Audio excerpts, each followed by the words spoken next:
Hello everyone and welcome to a very strange game from the FIDE World Team Championship. It is Team Spain versus Team France. It is David Anton Guijarro versus Gilles Moussard, and it features a moment that I don't think ever happened in chess at a level quite as this one. Because, which French Championship, I think last year or this year we had that mate in 10 moves that was absolutely incredible. What happens here is like... I don't know how to say it or what the equivalent would be. It's like if you were walking with a friend down the street and there was an elephant appears out of nowhere and you don't see it. Okay, so that can be possible. Maybe something happened in your head, but that both of you missed the elephant, that's really strange. But what's even stranger is that in this game, it's not like it was like a gray road and a gray pavement and the gray everything gray and then a gray elephant. Like in this game, the elephant is pink. So what I mean by this is what you will see now. So David Anton Guijarro has the white pieces and he opens with d4. Sorry about that. Gilles Moussard replies with knight to f6. We have c4, e6, knight to c3, and d5. So a standard queen's gambit declined. Bishop to g5, and now bishop to e7. The modern line, we have e3, h6, and now bishop to h4. Here, Moussard castles. We have knight to f3, and pawn to b6 now. Preparing to fianchetto the light square bishop. Queen to b3, and now bishop to b7. So again, this is all very well-known stuff. Nothing new happening here. Bishop captures, c captures, and now rook to d1. There are like 200 top-level games in this exact same position. Rook to e8, bishop to e2, we have c6, and now castles by David Anton. We have knight to d7, and it's a very well-known position. It has been reached many times. Mostly it's been played some 20-30 years ago. For example, Timan had this against Spassky, Korchnoi had it against Flega, Kavalek had it against Gligoric, and in all of those games, rook f to e1 was played. But here we have h3 by David Anton, which is the strongest move recommended by the engine. So obviously he made, or rather, it depends on how long you let the engine run. The engine can't decide between rook f to e1 and h3. So it's definitely a different approach to what was played before. And it is now, as of move 14, that we have a completely new game. Bishop back to e7. You could also try some other stuff. It all depends. Maybe you want to bring the knight to f8 to g6, or maybe knight to f8 to h7 to g5. Maybe you want to play bishop, g6, bishop to g7. All depends on how you want to play this. The bishop is actually nicely placed here. The rook is coming to c8. At some point, you want to execute c5 at some point. So those are all ideas. It all depends in what order do you want to accomplish them. So bishop to e7 first. We have e4 now, striking in the center. Now, shifting the bishop to this diagonal wouldn't really do all that much, as the pawn will come to e5. So here we have knight f to e6, e5, and knight to h7. We have bishop to d3, and now knight to f8. So the knight does come to f8, only it takes a bit of a longer route. We have knight to e2, and now knight to e6. A beautiful square for that dark knight. And now bishop to f5. Also, maybe to consider is bishop b1. This diagonal is available to white, but David Anton says that he would like to trade this bishop for a knight. It's a beautifully strong bishop, but this knight is also fairly strong. And of course, David Anton knows what he's doing. Bishop to f8, we have bishop captures on e6, rook captures on e6, and now rook f to e1. Rook back to e8, and now knight to h2. We have pawn to c5, striking against the white's strong center here, and pawn to f4, improving your center. As you know, c captures on d4 can happen at any time. Rook to c8 by black, and now queen to g3. And the queen is incredibly powerful here. If this pawn, let's say, goes to f5 to f6, black will have a lot of problems. We have queen to d7, knight to g4 now, already with a dangerous threat. Knight to f6 check will win the black queen. King to h8, and now king to h2. We have pawn to a5, and now knight to e3. adding more pressure. Now the knight can come to f5. Also, the knight will nicely support the pawn to f5 push. We have a4, and now d captures on c5, and this is a very important in-between move. It's not even an in-between move, it's the main move of the line, but point is that if you play f5, black has a very nice counter with c captures on d4. And now look at this, knight captures on d4, rook captures on e5, and you've given up all of your advantage. Queen captures on e5, of course, is impossible because of bishop d6 winning the queen, as the king and queen are so conveniently placed on the same diagonal. But okay, after a4, d captures on c5 first by David Anton, rook captures on c5, and now pawn to a3. We have rook to b5 going after the b2 pawn, rook to d2 defending, but now bishop to c5, putting pressure on the knight. We have knight to d4, and now bishop captures on d4. We have rook captures and rook captures on b2. So Musar wins the b pawn. He now has very nice control over the second rank, and also he can go after that a pawn. So what was David Anton's idea in allowing this? Well, he plays knight to c4. Also to be considered is just f5, f6, but okay. Knight to c4, attacking the rook, and also this is impossible because the queen will be captured, and your real threat is, because of course you know you're not capturing the rook, is bringing the knight to d6. So rook to b3, attacking the white queen, queen f2, and now rook to f8. You know that the knight is coming to d6, so it's going to be a fork. Knight to d6, and now pawn to f6, busting open white's strong center. Queen to d2, and now we have bishop to c6, not allowing that bishop to be captured. We have queen to c2 now, and f captures on e5. You could also consider capturing the pawn on a3, and then some like rook to b4 goes after the b6 pawn, but we have f captures on e5. Instead, f captures, and only now rook captures on a3. Queen to g6 now, getting the queen into the attack, and now we have rook to f2. Rook to a2 was probably stronger here, but Musar starts with rook to f2. King to g1 now. Rook to g4 will come at some point, so you might as well play it right away, but he starts with king to g1, puts pressure on the rook.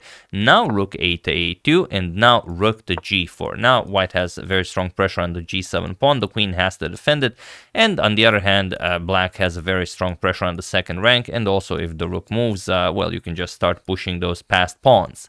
And here we have queen to e7. A very nice try was d4, and it makes sense. You open up the bishop's diagonal, you go after the g2 pawn, but then you go into this forced line of e6, attacking black's queen, where you can't really capture the knight. If you capture the knight, then queen g7 is checkmate. The queen has to cover the g7 square. So here we would see a forced line of rook captures on g2, rook captures with check, queen captures, and now queen captures on d6, going for pawn to e7, and now bishop to e8. This is how you have to play it, and now queen to e4. You would get this position where black is down the exchange, but black is up 3 pawns, so it's hard to say. Black would probably be the one pushing for the win here, but with perfect play, should be a draw. Instead, he goes for queen to e7, and now we have knight to f5, attacking the queen, putting even more pressure on that g7 pawn, and now you have to play it. Rook captures on f5, or maybe you don't. You can play queen to f8. It's also a nice move, even better if you ask the engine, but rook captures on f5 is a lot more fun. So rook captures, queen captures, and now pawn to d4, again opening up this diagonal, and starting to march your passed pawn down the board. We have e6, white does the same, king to g8, and now we have rook to c1, putting pressure on that bishop, bishop to e8, and now comes rook captures on d4.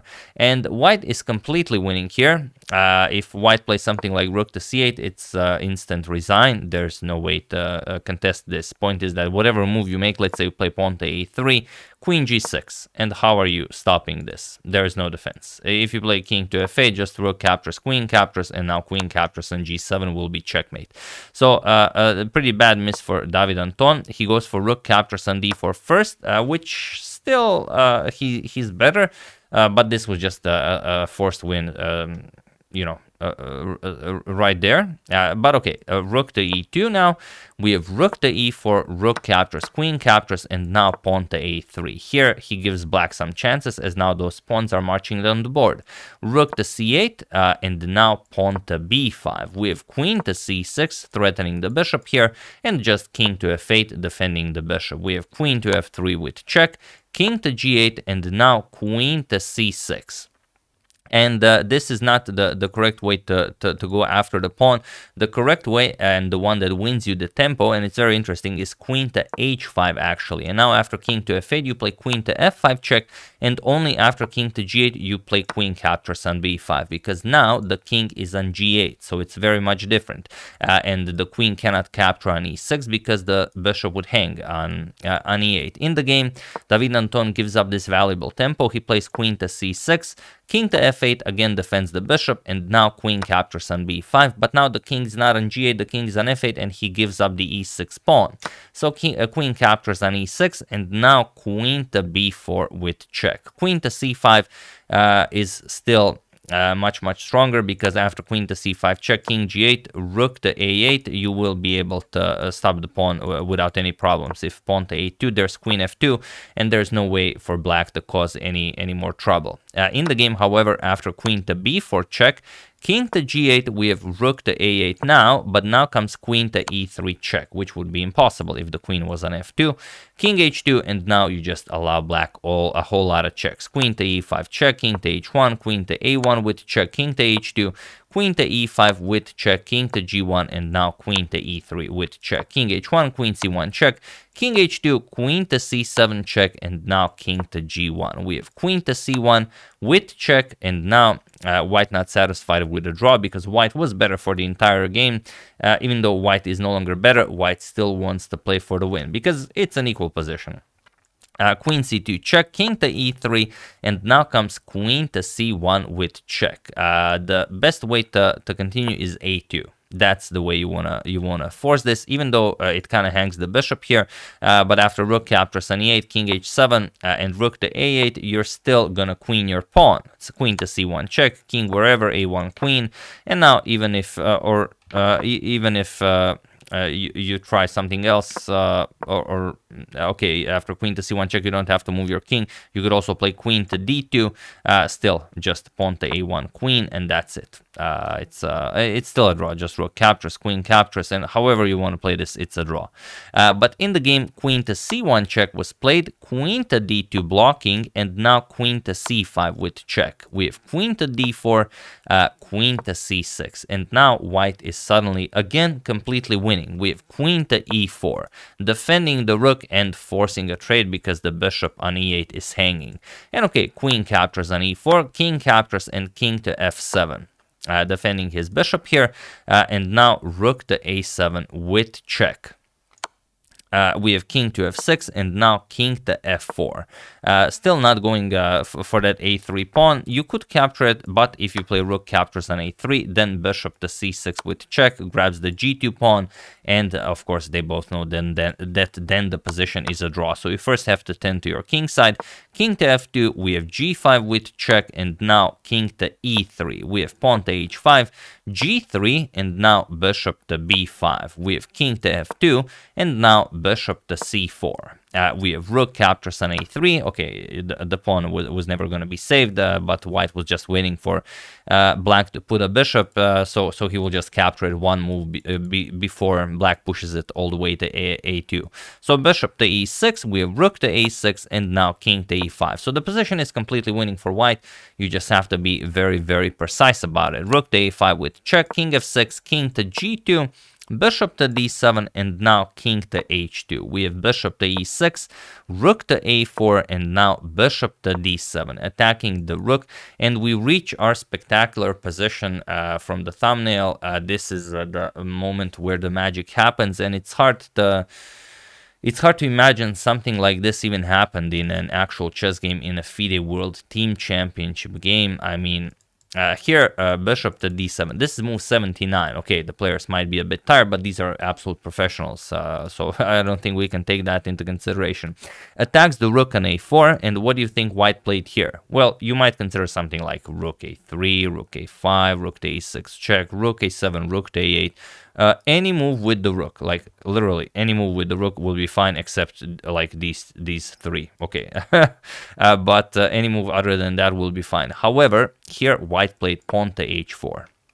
Absolutely incredible, and it wasn't all that a big of a time trouble. I think David Anton had like 20 seconds on the clock. Gilles Mussart had like a minute on the clock. So, you know, in Grandmaster terms, that's an eternity.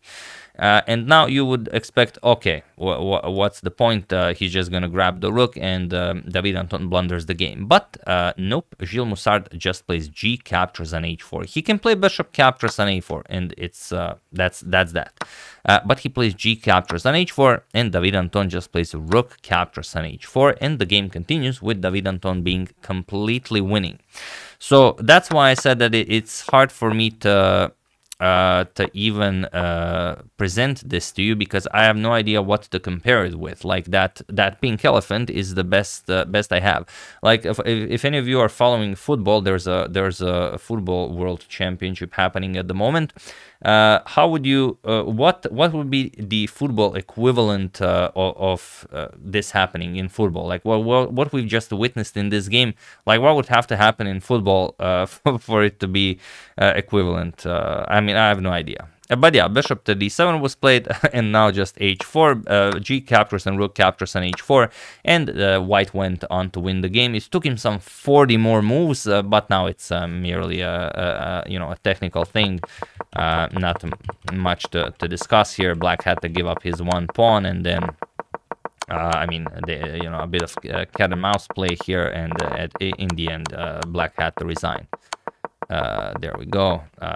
Not much to show you here from this position. This is basically where the game ended. So it was in this position on move 124 that the game ended, as there was nothing more to be done for Gilles Mussart, so he resigned. And what a win for David Anton. I mean, can you imagine in a classical game, in a world team championship match, blundering an entire rook like this? This does not happen even if you play in a bar. Like, this does not happen. And then your opponent just plays g captures on h4. Like an absolute case of double blindness. We've had cases like this before, but never quite like this. Like, there was always, okay, you missed a fork, you missed a mate in two, you missed something. There was something to miss. You know, the elephant was hiding behind the tree or something. But not here. I mean, this is just, we've never had this. So yeah, that's the game. I hope you guys enjoyed this, and yeah, I mean, it can happen. I always say it can happen to anyone. It happens to you, it happens to them, and it even happens in a FIDE World Team Championship game. So yeah, really hope you guys enjoyed that. I would like to thank Carmen Polifronio, Ravishing Reptiles YouTube, Austin Wheeler, Ahmed Youssef, and Anub Akihal for a contribution to my channel. Thank you a lot, I really appreciate it.